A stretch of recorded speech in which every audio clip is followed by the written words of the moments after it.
मुझे छोटे बच्चों की तरह ट्रीट करने लगे हो वहीद। मुझे कल से इस होटल में नहीं रहना है। खुदा के लिए मुझे इस होटल से निकालो। और बात तो ये कि ये बात हम भी जानते हैं कि हम दोनों की भी शादी नहीं हुई है। कोई आ जाए वो पूछ ले तो मुझसे तो ठीक से झूठ भी नहीं बोला जाता है। इसलिए कोई ऐसी सूरत पैदा करो कि हमारी शादी हो जाए, शायद इसी तरह मुझे कुछ थोड़ा इत्मीनान भी हो जाए। मेरा कोई कसूर नहीं है, आप ही की बेटी ने मुझे वर्गलाया था। वरना मुझे क्या शौक है आपकी बेटी से रिश्ता हो। तो भगा के क्यों ले गया था मेरी बेटी को? महविश, क्या हुआ महविश को?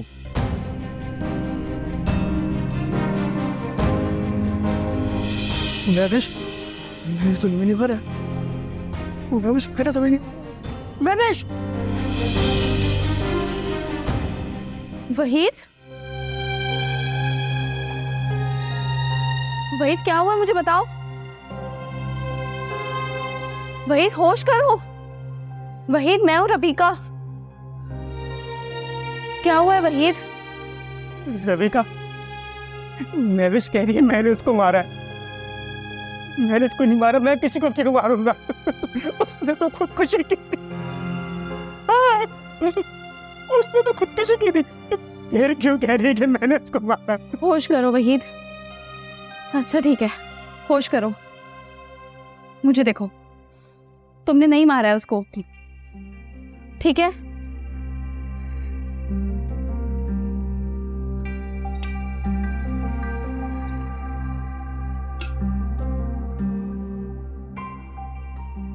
पानी पियो तुम।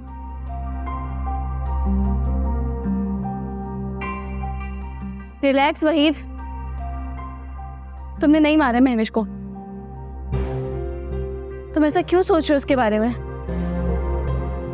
उसको अपने ख्यालों से निकाल दो। जब तक उसको अपने ख्यालों में रखोगे खुद भी परेशान होगे और सबको परेशान करोगे। होश करो वहीद। मैं क्या करूं रबीका, वो मेरे काबू में थी। कहती है तुमने मुझे मारा। वहीद, मैं क्या करूं? मैंने नहीं मारा। मैंने नहीं मारा। मैंने नहीं मारा उसे। मैंने नहीं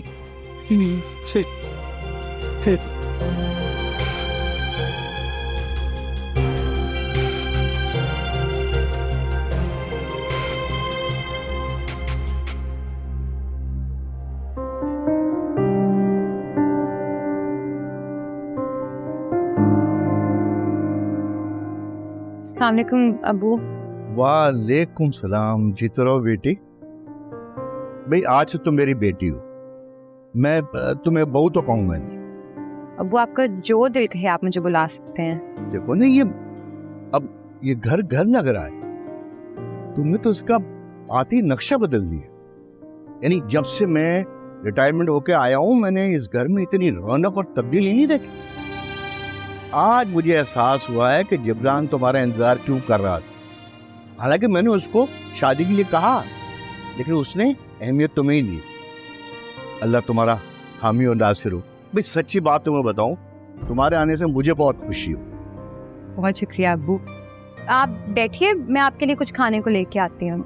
देखिए ना, ये एक और नई बात, जब तुम्हारे आने से मुझे खाना भी घर का मिलेगा।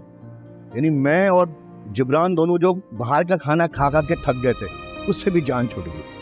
आप बेफिक्र हो जाए, अब मैं आपको घर का ही खाना दूंगी, ठीक है? चलो ठीक है, तुम खाना लाओ।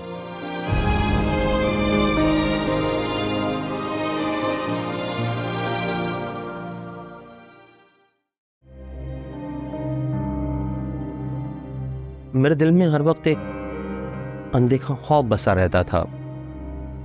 इंसान जो करता है ना, एक न एक दिन उसे उसका हिसाब ज़रूर देना पड़ता है। तुम्हारे भाई ने उस मासूम लड़की की ज़िंदगी ख़राब कर दी और उसे उस हाल पर पहुंचा दिया कि जहां वो अपनी जान लेने पर मजबूर हो। और अफसोस तो इस बात का है कि हम भी इसके जुर्म में बराबरों के शरीक। अब्बू, मगर मुझसे वहीद की हालत देखी नहीं जा रही। महविश भी तो किसी की बेटी थी। तो सोचो, जो उस वक्त उस पर बीत रही थी, उसके माँ बाप कैसे बर्दाश्त कर रहे थे। और सच पूछो तो मैं ये चाहता था कि वहीद महविश को अपना ले, मगर उसने ऐसा नहीं किया।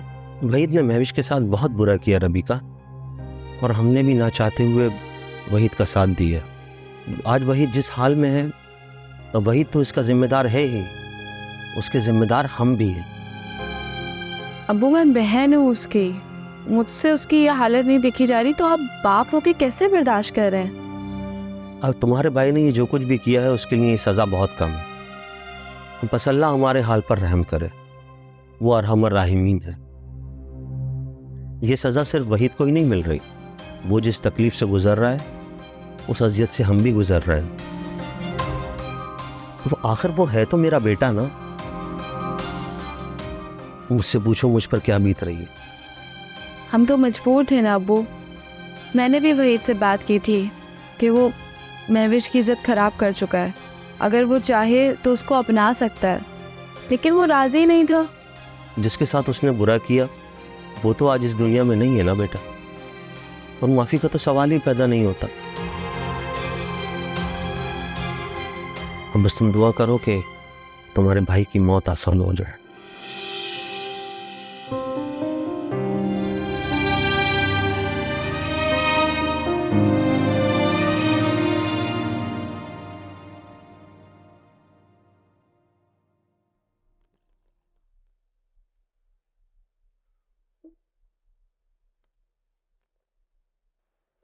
जिब्रान, कुछ बना? हाँ, मैंने 2-3 जगह गाड़ी दिखाई थी। एक जानने वाले सेठ थे, उनको मैंने जितनी रकम बोली उतने में मान गए, लेकिन फिर कहने लगे कि आजकल ईमानदार ड्राइवर मिलना मुश्किल है। फिर कहने लगे कि मैं उन्हीं की ट्रक से चलाना शुरू कर दूँ। वो बात तो ठीक है, लेकिन तनख्वाह बहुत कम नहीं होगी? तनख्वाह की बात नहीं हुई, मैं कमीशन पे काम करूँगा उनके साथ। तो फिर क्या सोचा? अभी तो मैंने कुछ फाइनल नहीं किया। मैंने सोचा कि मैं पहले तुमसे बात कर लूँ। देखो, अगर कमीशन अच्छा है और कल को हमारे होने वाले बच्चों का मुस्तकबिल उससे संवर सकता है तो क्यों नहीं? मैं अभी जिंदा हूँ, मुझे खुद से अलग कैसे कर लिया तुम दोनों? पोतियों पोतियों की जिम्मेदारी मैं अपने सर लेता हूँ। मेरी पेंशन उनके लिए काफी है, उनकी फिक्र निकाल दो तुम दिल से। बस यही बात मैं तुम्हें बताना चाहता। अब्बू बैठिए ना, आप खाना खाइए, मैं आपके लिए भी प्लेट लगा देती हूँ, बैठिए।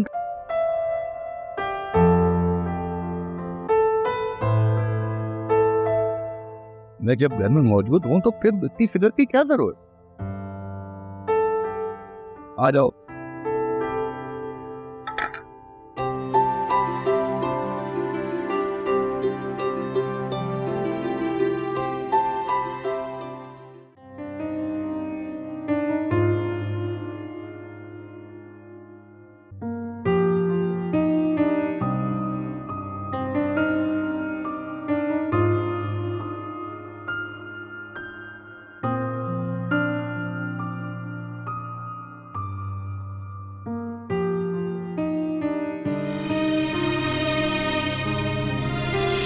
भाई इतने अरसे के बाद तुम सब लोगों के साथ आज खाना खाया, मजा आया, जैसे जिंदगी मुकम्मल हो गई। यानी इतने अरसे में ये सुख मेरे नसीब में ही नहीं। अब्बा, आपने हम सब पे बहुत मेहनत की है, बड़ी कुर्बानी दी है आपने। ऐसी भी कोई अनोखी बात नहीं की। लोग अपनी औलाद के लिए क्या कुछ नहीं करते। अरे 7 समंदर पार चले जाते हैं। ये तो यहीं पाकिस्तान में ही थे। ठीक कह रही हो तुम ज़ुबैदा, मैंने तुम लोगों के लिए कुछ नहीं किया। सारे दुख अजाब तुमने झेले। मैं तो बस सारी जिंदगी फूलों के बिस्तर पर सोता रहा हूं। खुश रहो। खुशी की बात तो तुम करो ही मत।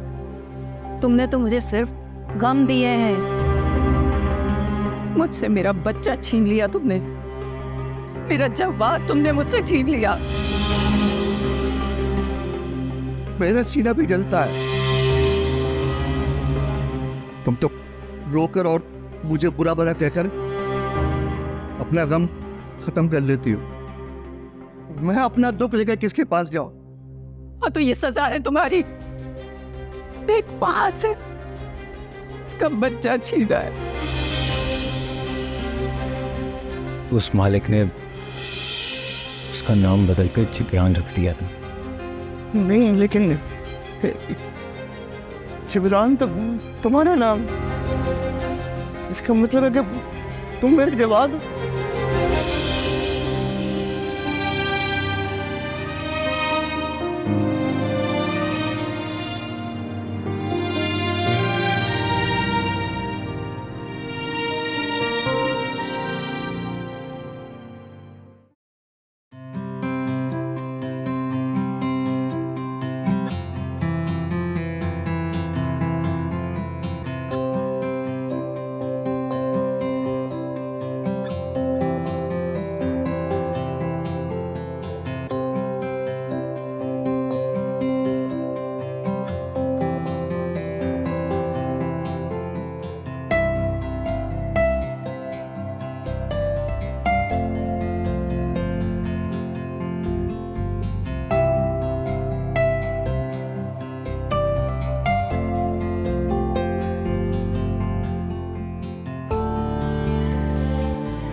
तुम्हारे साथ गुजरे हुए हर वक्त को मैंने बहुत याद किया है जिब्रान। आज इतने दिन बाद तुम्हारे साथ यूं बाहर आके मुझे बहुत अच्छा लग रहा है। ऐसे लग रहा है जैसे दुनिया की हर खुशी मिल गई हो मुझे। मुझे भी तुम्हारी बहुत याद आती, पल पल तड़पाऊं मैं तुम्हारे लिए। यकीन करो मैं अल्फाजों में बयान नहीं कर सकता कि तुम्हें दोबारा पाकर मुझे कितनी खुशी हो रही। मुझे फिर से अपनाने के लिए बहुत शुक्रिया जिब्रान। राबिया, धड़कन कभी दिल से जुदा हुई है? जिंदगी में अगर जिस्म का कोई हिस्सा काम करना छोड़ दे तो उसे काट कर तो नहीं फेंक सकते। दायरे वो वजूद का हिस्सा है और इसी तरह ही तुम मेरे वजूद का हिस्सा हो।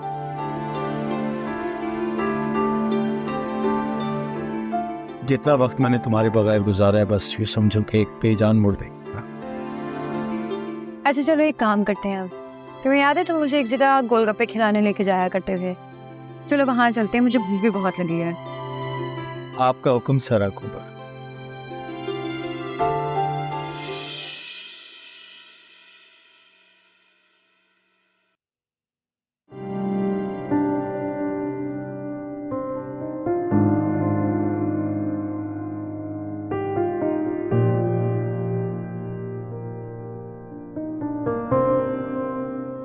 अरे जुबैदा बेगम, तुमने महविश के बारे में कुछ सोचा है?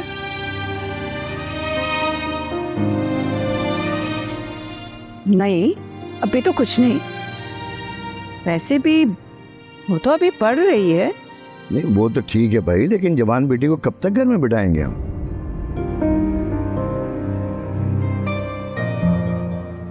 ऐसी भी क्या जल्दी है, फिर कोई अच्छा रिश्ता भी तो मिले। अच्छा रिश्ता हम ढूंढेंगे तो मिलेगा ना। अम्मी, मैं आपको इतनी देर से ढूंढ रही हूँ, आप कहाँ थी?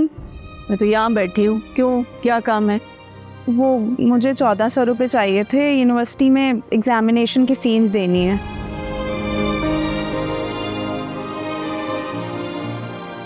ठीक है, सुबह ले लेना मुझसे। नहीं अम्मी, आपको नहीं पता, अगर मैं भूल गई तो फिर सुबह बहुत डांट पड़ेगी यूनिवर्सिटी में।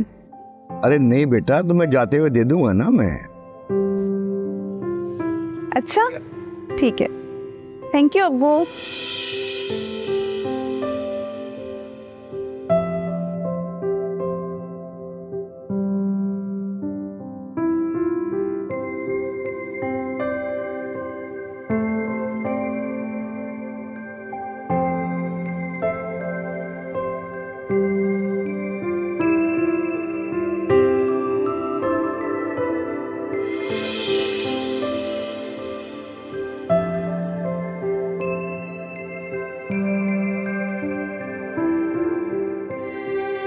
महविश, ये आज तुम मुझे इतनी हैरत से क्यों देख रही हो? वो अब्बा, मुझे नींद नहीं आ रही थी तो मैं छत पर। हाँ, आज गर्मी बहुत ज्यादा है वैसे। जी जी, मुझे बहुत गर्मी लग रही थी तो फिर मैं इसलिए छत। ये तुम बार बार छत का जिक्र क्यों कर रही हो बेटा? मैंने तुमसे कोई सवाल तो नहीं पूछा। अच्छा, तुम यूनिवर्सिटी किसके साथ जाती हो? शहजाद जाता है? नहीं, भाई को तो अपने ही इतने काम होते हैं, मैं अकेले जाती हूँ। अच्छा चलो, फिक्र नहीं करो, कल से मैं तुम्हें यूनिवर्सिटी छोड़ने जाऊंगा। नहीं नहीं, वो नसरीन होती है ना मेरे साथ। बेटा, अभी तो तुमने कहा कि तुम अकेली जाती हो। मेरा मतलब था कि वो। अच्छा एक बात सुन, तुम जाओ अभी सो जाओ, सुबह तुम्हारी अम्मी से बात करूँ। जाओ।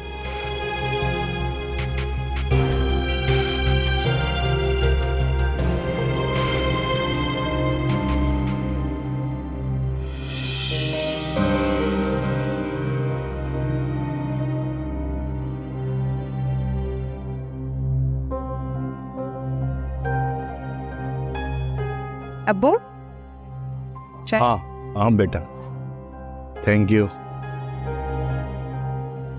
किन ख्यालों में गुम थे आप? अच्छा एक बात बताएं, मुझे ये पता चला था कि आपकी और अम्मी की पसंद की शादी थी। हाँ बेटा, वो एक्चुअली हम दोनों एक ही कॉलेज में थे और मैं तो पसंद करता था उसको। तो फिर मैंने अपने घर में बात की। उस ज़माने में बेटा ये चीज़ें अच्छी मानी नहीं जाती। घर वालों ने मेरे इनकार कर दिया। फिर मैंने बहुत जिद की। फिर जब ज़्यादा जिद की ना तो फिर मेरे घर वाले मान गए। बेटा, जुबैदा बहुत अच्छी बीवी थी।